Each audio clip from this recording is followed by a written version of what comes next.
आजच्या व्हिडिओमध्ये मी तुम्हाला सांगणार आहे बोटनेक ब्लाऊजची कटिंग कशा पद्धतीने करायची। डायरेक्ट अस्तरवर मी तुम्हाला कटिंग सांगत आहे। ब्लाऊजची उंची टाकून घ्यायचा आहे। ब्लाऊजची उंची आहे 12, तर मी इथं 13 वर मार्किंग केलेली आहे। त्याच्यानंतर शोल्डर घेतलेला आहे 7। शोल्डर 7 घेतल्याच्या नंतर इथं मोंडा पण 7च घ्यायचा आहे। जेवढा आपण शोल्डर घेतलेला आहे तेवढाच मोंडा घ्यायचा आहे। 7 शोल्डर घेतलेला आहे तर मोंडा पण 7च घ्यायचा आहे।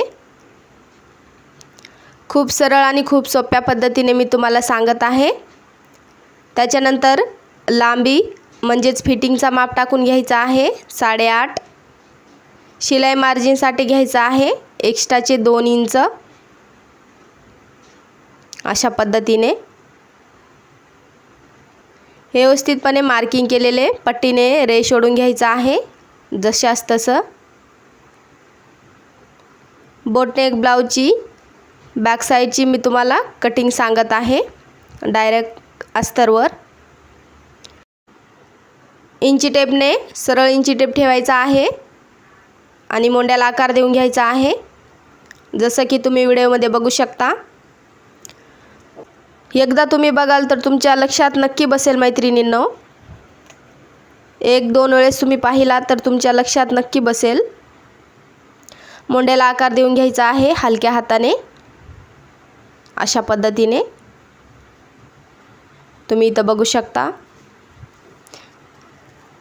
त्याच्यानंतर शोल्डरच्या साईडने 3.5 वर मार्किंग करायचं आहे गळ्याला आकार देण्यासाठी 3.5 वर। आणि गळ्याची उंची पण 3.5च घ्यायचा आहे अशा पद्धतीने। खालच्या साईडने पण 3.5च आलं पाहिजे एकदम प्रॉपर पद्धतीने। 3.5 वर मार्किंग केल्याच्या नंतर गळ्याला आकार देऊन घ्यायचा आहे व्यवस्थितपणे। व्हिडिओमध्ये तुम्ही पहा अशा पद्धतीने बोटनेक ब्लाऊजची कटिंग आहे खूप सरळ आणि सोप्या पद्धतीने।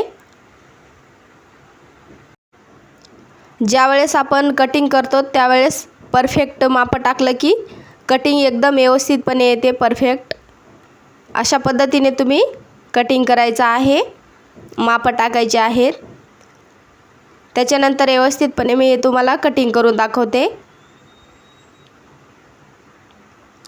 व्हिडिओ आवडल्यास व्हिडिओला एक लाईक करायला विसरू नका। चॅनलवर नवीन असाल तर चॅनलला सबस्क्राईब करायला विसरू नका। अशाच पद्धतीने तुम्ही माप टाकायचे आहेत। बोटनेक ब्लाऊजची बॅक साईडची कटिंग मी तुम्हाला सांगितलेली आहे। स्टिचिंग कशा पद्धतीने करायची तो पण मी व्हिडिओ अपलोड केलेला आहे, तो पण व्हिडिओ तुम्ही नक्की पहा। स्टिचिंग कशा पद्धतीने करायची खूप सोप्या पद्धतीने मी तुम्हाला सांगितलेलं आहे आणि कटिंग पण सांगितलेली आहे। अशा पद्धतीनेच तुम्ही ट्राय करायचं आहे। व्हिडिओ आवडल्यास व्हिडिओला एक लाईक करायला विसरू नका। चॅनलवर नवीन असाल तर चॅनलला पण सबस्क्राईब करायला विसरू नका मैत्रिणींनो। ज्या नवीन मैत्रिणी आहेत त्यांनी जरी हा व्हिडिओ बघितला तर त्यांना पण एकदा त्यांनी व्हिडिओ पाहिला तर त्यांना पण नक्की जमेल। अशा पद्धतीने मी तुम्हाला कटिंग आणि स्टिचिंग सांगत असते।